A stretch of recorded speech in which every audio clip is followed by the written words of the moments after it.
Hey guys and gals, it's Monday about, got a little snooze right here, hold on. It's Monday about noon.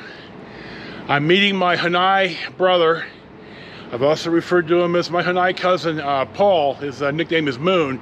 Down at, God, I keep on wanting to say Bodine's, Bodine's, which is right at 395 and 50 and where the freeway ends. So I'm gonna head down there now. We're gonna have lunch. I haven't seen him in a while, certainly since we moved to Shady Pines. So we're gonna have lunch and have some fellowship, and I'll check in down there. I'm gonna talk about Bodine's and we'll see what's next. Well, our next stop at about 20 to 2 roughly, I just had lunch with my Hanai brother Moon. You know, the guy, his family are just the most heartless guys. They, Paul lost a little hair earlier in life in his late teens, so they called him Moon, like his head was shaped like the moon. Well, Paul told me he went to his 20th class reunion and he had more hair than damn near everybody, so God love my brother, good for him.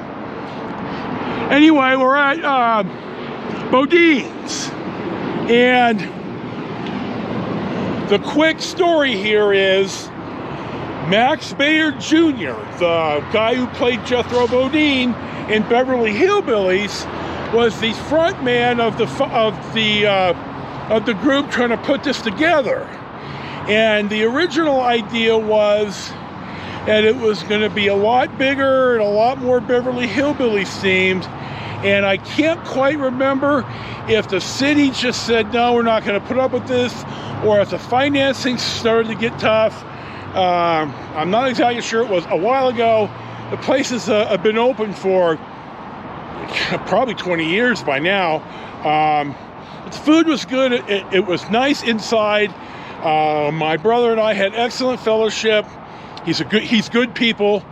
I didn't say this on the film at Cave Rock, but it was Erin, Paul's wife, who really put together the bench. I wanted to make sure that got said, and I didn't somehow skip Erin in this. Erin dealt with the Nevada State Parks, and Erin got it put together. So, God love you, Erin, you're good people too. So, this is supposed to be named after Jethro Bodine of the Beverly Hillbillies, and Max Spyder Jr. behind the, or as the frontman behind the original investment group. Max Spyder Sr. was a professional boxer, and in the movie Cinderella Man, and you know, I'm gonna have to look at this up, and I should have, but I can't think of the actor's name or the boxer. But anyway, I'll put this in on text, but it didn't look very good, and it upset a lot of people, his son Max Jr. included.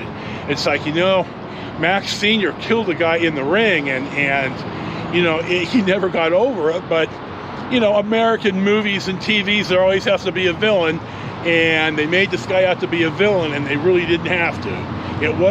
It didn't have to be part of the story. So entirely unnecessary there, but I'm gonna press on here in a second.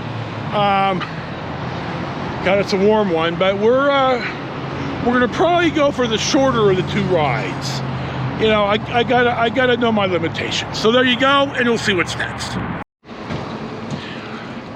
It's about 5 to 3, and you can see I'm at the hotel. After we had lunch and got out of Bodine's, and you saw me run the last shot, Paul and I went up the side street, which is Old Clear Creek Road, which is the old highway, the old Spooner Summit and the grade. And we sat in the park and sat in the shade, and I drank a bunch of my soda, and I got up and I thought, man, I don't feel good.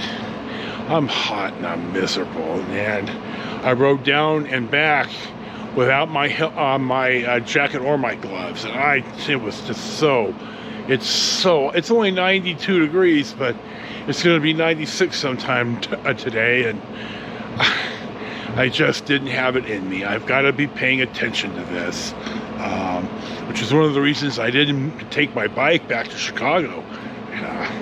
I just couldn't risk this. So I may later, 5 or 6, make a little short ride and run some film. So if you see this, you'll see it, and you'll see what's next.